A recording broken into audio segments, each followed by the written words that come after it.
I'm sure a lot of you grapple with legal and compliance issues when it comes to going online, just like the gentleman here. I also surely do. To help you crack the digital divide, we have with us today Mr. Suhan Mukherjee. An alumnus of NLS and London School of Economics, Mr. Mukherjee has worked with the World Bank, was a partner with Amarchand Mangaldas, and is currently working as an expert advisor to Sam Pitroda. Please join me in welcoming to the podium Mr. Suhan Mukherjee.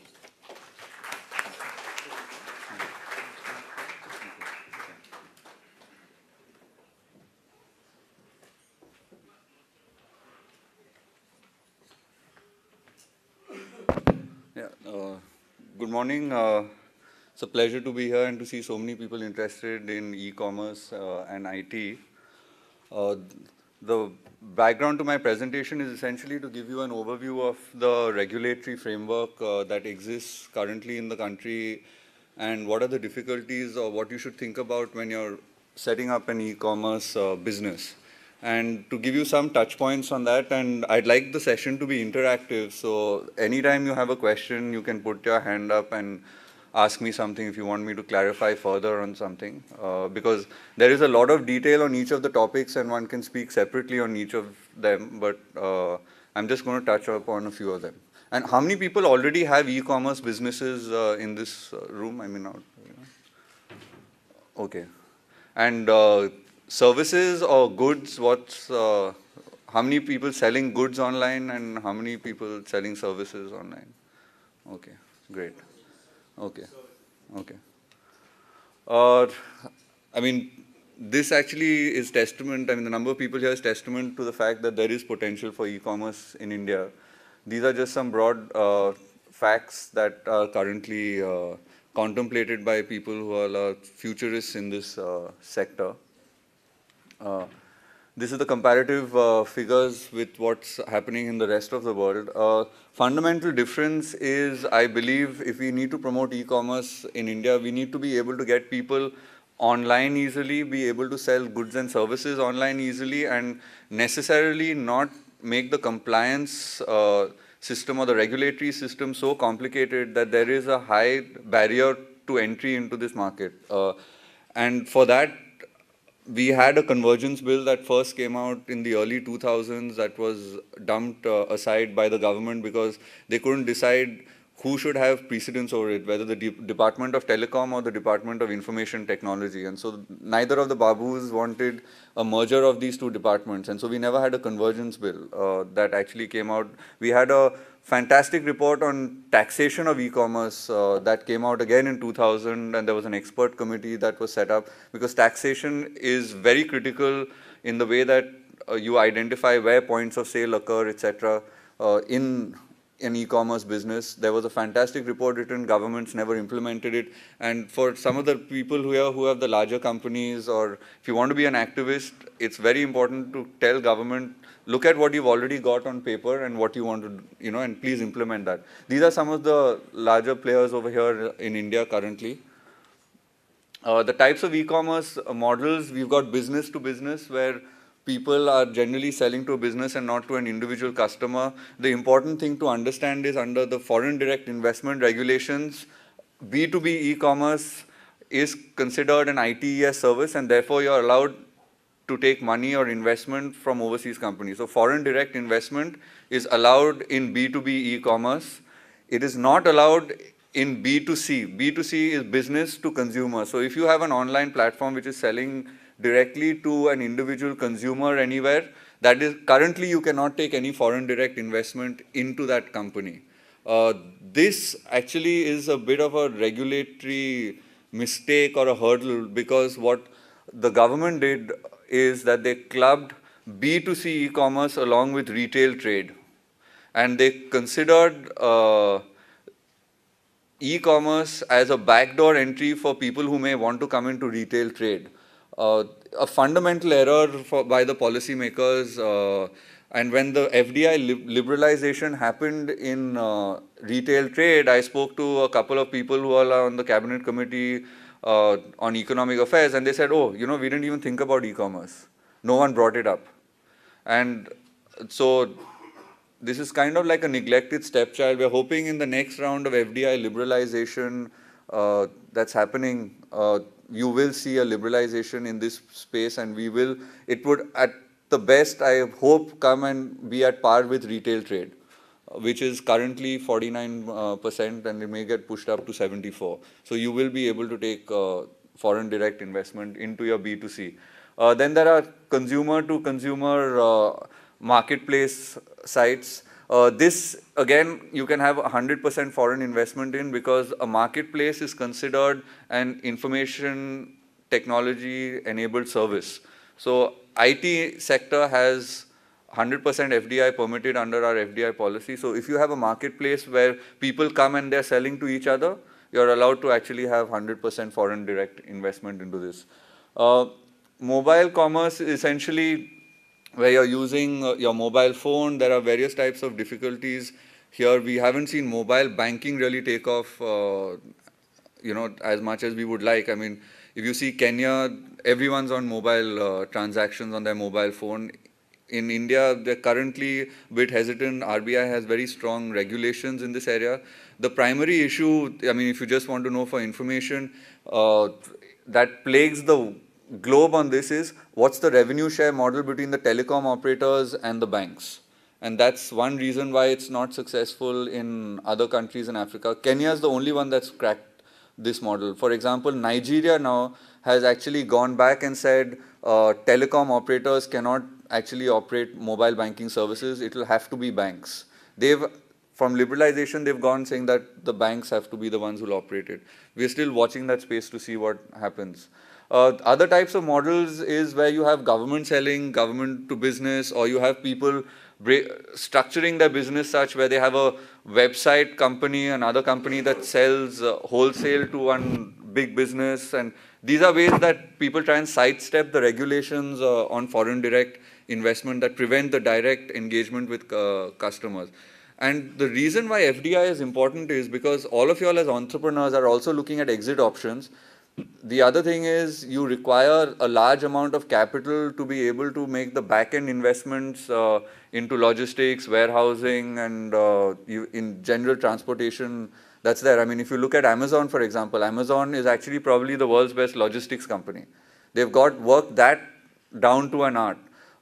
Their one warehouse, I mean, the largest warehouses in the US can actually fill 3 aircraft carriers. I mean, that's the size that you're dealing with, when you're on Amazon globally. And their key is actually how can they get that parcel to the person in the quickest possible time. And that's the success that they have. This is just some demographic backgrounds as to what is driving e-commerce here in India. I'll just... the good thing is that you actually have a robust financial system in the way that your banking transactions work. You're now also getting into an era when the credit card is now going to have a chip. And I think the stronger the regulations are on your ability to do online financial transactions, the better it is for e-commerce people. You're seeing the cash on delivery model that's actually coming about. But there are some other concerns when you have a cash on delivery system. One reason is that in case the Prevention of Money Laundering Act changes and brings these sort of transactions within its purview, or people offering these types of services within its purview, you may need to start recording every person who is giving you money in cash. And if there is a high degree of cash coming from a particular client at some point in time, you may have people knocking on your door saying, please give us details of everyone who's purchasing from your website, or cash above a certain level, etc. I think in the long run, it's not a healthy sign to have cash transactions occurring, because you will see the government squeezing this space over a period of time and encouraging people to move on to electronic forms of payment. This is the existing regulatory framework. I would say the overarching compliance model is first with the Information Technology Act, which is the primary act that governs anything that happens online. It essentially takes on the UNCITRAL model law and was based on the UNCITRAL model law on e-commerce, and initially came about to promote digital signatures and the use of digital signatures in the online space. After that, they've thrown everything, including the kitchen sink, into this act to try and take care of any and every issue on the online space. But I think that it's been a pretty bad job. Vagueness in regulation or in an act is something that's not good for business. Because for business, what you're looking for is clarity and sustainability and predictability. Because that's when you can make a business plan of 3 years, 5 years, 10 years. A continuously changing regulatory framework very often affects your business models. What I advise a lot of my clients is, especially in the e-commerce space and where you're into the delivery of goods and services, that the compliance framework that you build should be based on your operational models. Very often what happens is when businesses start out, everything is thought of theoretically, and there are theoretical compliances that your chartered accountant, your lawyer, or your tax advisors may put out. But I think what you should do first is draw out your operational plan. Once you made your operational plan, draw lines from that as to where are the red flags, where are the regulatory compliance in all of that model. If you ask anyone who's got a really established e-commerce company, he'll say the biggest problem I have is delivery across states. My compliance of when I sell something across states, the different types of forms that I need to fill in, the issues of your central sales tax, your entry of good tax, your octroi. I mean, this varies across every state, and it's unbelievable that we've still continuing with a system like this. And I think that's the biggest hurdle to e-commerce. And when you set up your business, I think you need to actually get into the nuts and bolts of how your operational teams will work. So where your warehousing will, how will your goods move, the paperwork on each of that. It's very, very important that you get into that level of detail and then you do your corporate structuring. Because what you may find is that you actually set up more than just one company based on where you look at compliances and where you want to book sales. Because under the Sales of Good Act, the point of sale is the critical piece for what's the regulatory framework that would apply to you vis-a-vis that particular sale. And on the online space, you may be sitting in Bombay, the person who's purchasing the goods may be sitting in Bengal or Andhra Pradesh. He may have just booked an order online, but the actual sale happens on cash and delivery, and the transfer of goods occurs at the point when the goods are handed over to him. And so there's a complete complication in identifying that. And you should sit and detail that out to try and understand, okay, where is the point of sale happening? When is the title on the goods shifting from my company or from me or wherever my warehouse is or whichever is my wholesale company to that individual person, And the more you do that, the stronger will be your business model, because you don't want to start something and then change it subsequently. But just to go back to this, this is basically gives you a background of the fact that in India we do recognize online contracts. You can sign things digitally. You can have offer and acceptance online. There's no requirement for any particular type of contract. We do have various types of contracts that you can use online, and you all are all probably familiar with every time that you click on that terms and conditions and you can't move to the next page without doing that. So you have legal obligations that arise out of that. But I do believe that it's important that those terms and conditions are something that you actually analyze before you put it up on your website, because your liability starts from that point onwards. When you start an online business, you will generally be classified as an intermediary under the Information Technology Act. The intermediary has a responsibility to be diligent.